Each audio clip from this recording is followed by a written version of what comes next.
कोई इंसान इतना बेरहम कैसे हो सकता है कि उसे एक मासूम बच्ची पे तरस तक न आया।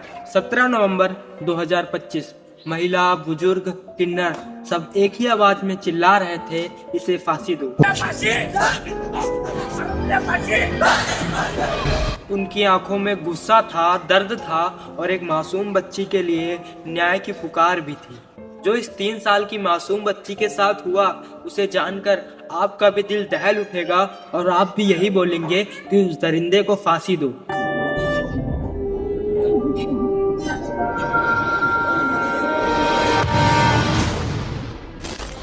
महाराष्ट्र के नासिक डिस्ट्रिक्ट में मालीगांव में एक छोटा सा गांव है, डोंगरेल। इसी गांव में रहती थी यादना, जिसकी उम्र बस अभी खेलने कूदने की थी। वह अपने माता पिता और दादा दादी के साथ इस गांव में रहती थी। आमतौर पर यादना दोपहर को इसी मोहल्ले के दोस्तों के साथ खेलने जाया करती थी। हर रोज की तरह 16 नवंबर 2025 को यातना दोपहर को खाना खाने के बाद बाहर ही खेल रही थी। उस दिन उसके पिता गांव से बाहर किसी जरूरी काम के लिए गए थे और माँ घर पे बेफिक्र होकर अपने कामों में लगी हुई थी। धीरे धीरे दोपहर से शाम हो गई, पर यातना का भी कोई अता पता नहीं था। तो उसकी माँ बेचैनी में उसे देखने के लिए बाहर जाती है। वो बाहर जाकर देखती है तो यातना तो बाहर थी ही नहीं। उसकी माँ ने सोचा यादना यहीं कहीं गांव में किसी गली मोहल्ले में खेल रही होगी, अभी खुद ही लौट आएगी। लेकिन वक्त बीतता गया। 3-4 घंटे बीत जाने के बाद भी यादना का कोई अता पता नहीं था। गांव में दूर दूर तक ये खबर फैल जाती है कि गांव की एक मासूम लड़की यादना गायब हो चुकी है। गांव वाले तलाश में लगे थे। शाम के लगभग 7 बजे वो लोग गांव के ही एक मोबाइल टावर के पास पहुंच जाते हैं। वहां पहुंचते ही वहां की झाड़ियों में उन सब लोगों ने जो देखा, उसे देखने के बाद सबके होश उड़ गए। झाड़ियों में यादना की डेथ बॉडी पड़ी हुई थी, वो भी पूरी तरीके से निर्वस्त्र हालत में। लोग उसे देखते ही समझ जाते हैं कि उस बच्चे के साथ कुछ बहुत ही गंदा, बहुत ही बुरा हुआ है।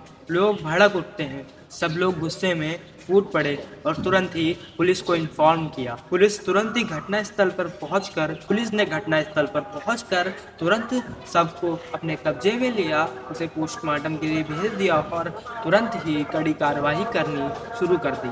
पुलिस वालों ने जब गांव वालों से और उन बच्चों से पूछताछ की जो उस दिन यादना के साथ खेल रहे थे, तो उनके सामने एक बहुत ही गहरा सच आता है।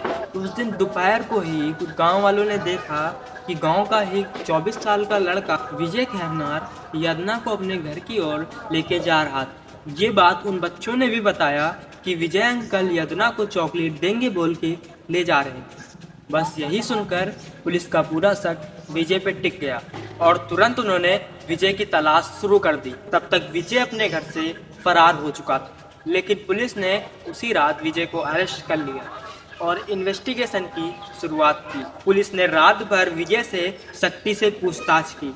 रात भर की कड़ी पूछताछ के बाद विजय ने बताया कि मैंने ही यादना का मर्डर किया है। खबरों के मुताबिक विजय ने बताया कि करीब 1 महीना पहले उसके पिता से उसका कुछ झगड़ा हुआ था और उसी झगड़े का बदला लेने के लिए उसने यादना को निशाना बनाया।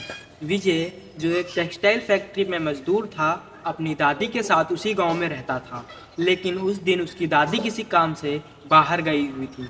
घर में विजय अकेला था। इसी चीज़ का फ़ायदा उठाते हुए विजय उस दोपहर 3 बजे वहीं गया जहां यादना अपने दोस्तों के साथ खेल रही थी। उसे एक चॉकलेट देने के बहाने से अपने घर ले आया। वहां उसने उसके साथ पहले सारी दरिंदगी की हद पार कर ली। उसके बाद अपना जुर्म छुपाने के लिए उसने यादना को बड़े भारी पत्थर से गले में मार डाला और उसके बाद उसकी बॉडी को ले जाकर गांव के टावर की झाड़ियों में छुपा दिया। पोस्टमार्टम में साफ लिखा था कि यादना के साथ गलत हुआ और उसकी मौत हेड इंजरी से हुई। विजय को कोर्ट में पेश किया गया और 20 नवंबर तक कैटेगरी में भेज दिया गया। आपको क्या लगता है, ऐसे लोगों को क्या सज़ा होनी चाहिए? आप अपनी राय कमेंट सेक्शन में ज़रूर बताइए।